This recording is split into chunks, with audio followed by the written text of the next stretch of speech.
Hello guys, for today's video, papakita ko sa inyo kung paano kami maghanda para sa malamig na panahon. So dito sa tinitirhan ko, ginagamit namin sa heater is kahoy. So dito sa Germany, merong tatlong paraan paano makaproduce ng heater sa loob ng bahay. May kahoy, mayroong gas, mayroon din yung centralized na heater. So, dito sa tinitirhan ko, gumagamit pa rin kami ng kahoy. So, yung kahoy na ito, binili, mga good for 3 months. Nagkakahalaga siya ng mga almost 2,000 euros. So, ang halaga nun is parang ano na rin, mga 80 to 90,000 yung kahoy na yan. Pero yung kahoy na yan, tatlong file pa yan. Meron sa likod, meron din sa gilid niya. Yan lang ang pinakita ko. So dito, hindi pwedeng walang heater ang bahay.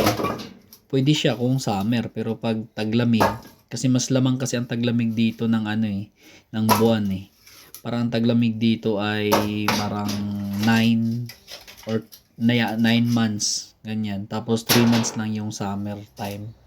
Pero yung summer time na yun, kailangan din ng mainit na tubig sa loob ng bahay. Kasi ginagamit yun sa pagliligo, ginagamit yun sa paghugas ng pinggan. Kasi mga bahay dito, merong mga dishwashing machine.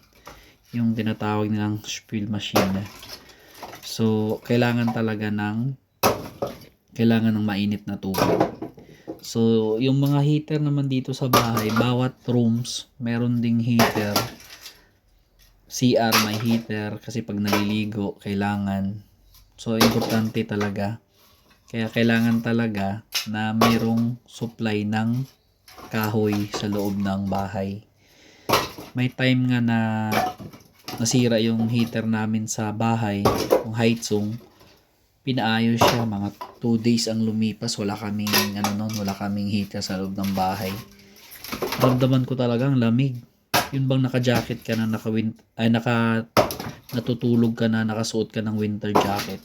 Ganun siya kalamig.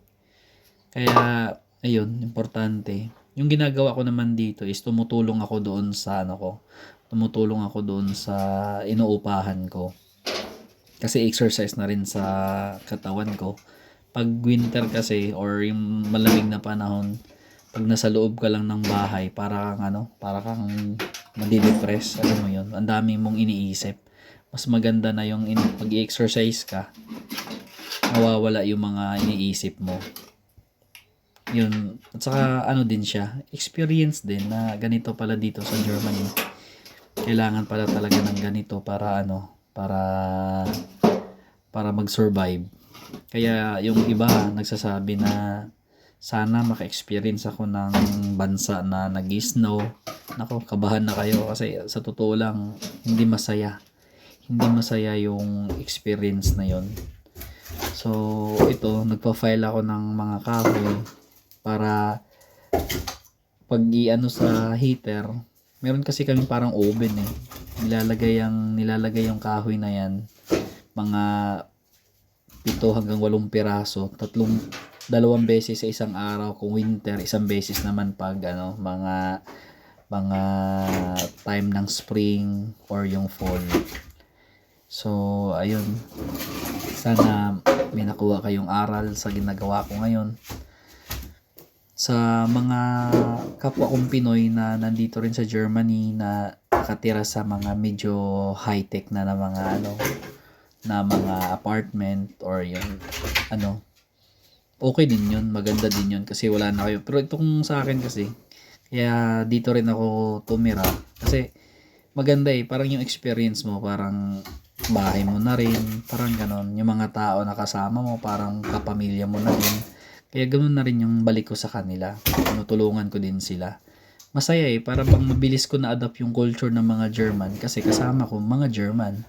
Tapos yun nga, pamumuhay ng German na-adapt ko din. So yun lang guys, maraming salamat sa panonood. Cheers!